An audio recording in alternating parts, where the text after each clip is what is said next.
I have to put my ambitions, I have to put my ego, I have to put my hopes, I have to put my dreams somewhere else. Because Ginny can't do it. Hey you. What's the chances of us making a calm video for a change? Do you reckon we can do that? This is actually a video that I really didn't want to make. I'm dreading doing it. There's a lot of emotion contained in the video.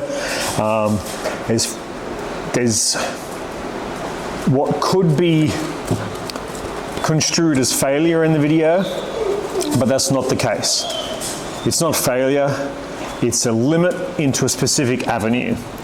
One of the things that I have to tell a lot of my clients is that perhaps your student is not particularly well suited to the goal that you have set. So whether that be agility, whether that be noseworks, whether that be socialization at the beach, maybe your dog isn't the party barbecue dog. They don't enjoy it, they find it to be a threat, then we need to find ways of managing and making sure that they're going to be okay. And it can be very hard to accept that. We can put lots and lots of effort and we can teach certain things. What we can't necessarily resolve in all cases is the limits of these guys and the emotions that these guys are actually going through. Perhaps they just don't have the gumption to be able to do that. They're not courageous enough for that particular thing. I got Ginny specifically because she is what she is. She's a big fleshy nose with a power pack behind it.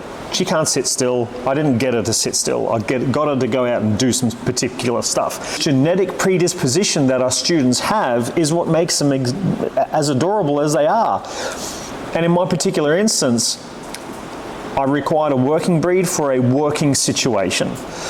Now, what I specifically had been looking for some time was an athlete with which we're going to be able to do search and rescue work.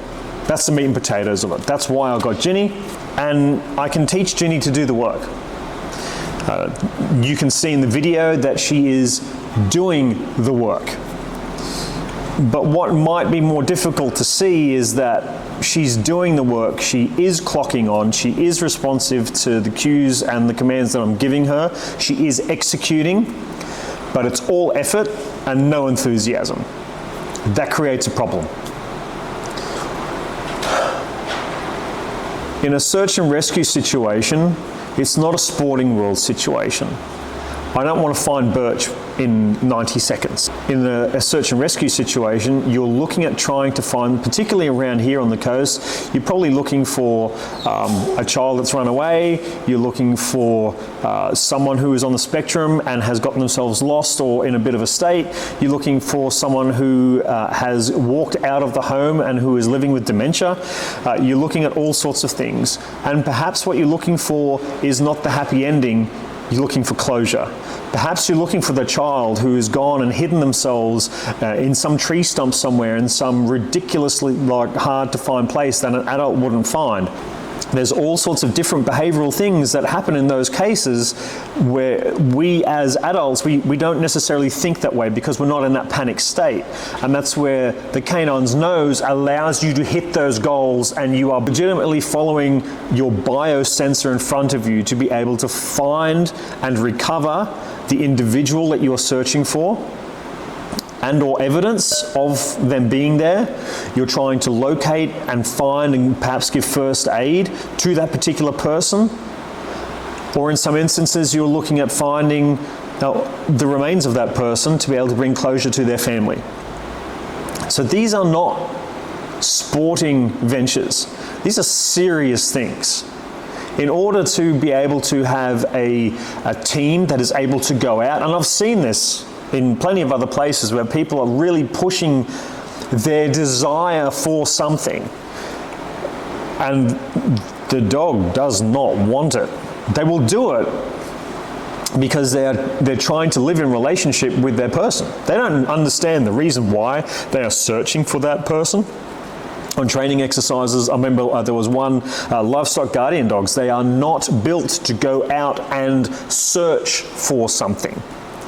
They're designed to detect a threat and act upon it a threat that is acting upon their charge, which is like the flock or the herd, whatever. So livestock guardian dogs' tendence is to not be so good at search and rescue. Of course they can do it. They've got a big fleshy nose on their face and they can go and follow that. We can teach them that, and some dogs don't have a problem with that. But as a general rule, I wouldn't expect a livestock guardian dog to do the search and rescue work. A spaniel, I would expect to be able to do the search and rescue work, but that is not the genetic cards that we have been dealt.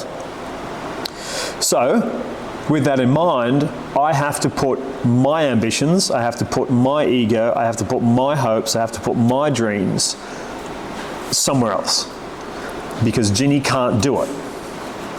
She can do it, but her heart's not in it, which means that when push comes to shove and we're going out on deployment in the middle of the night and it's raining and the wind's blowing and all of the conditions are sideways, what are the chances that she's actually going to push herself to the limit that she needs to be able to find the source that we're supposed to find? The chances are quite high, but she won't. So therefore, I've got to cut the project. It's gone.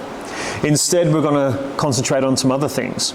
I'm putting out some feelers now for ways to help out in the community that don't involve searching for people. It's just not her jam. She doesn't vibe that way, and that's okay.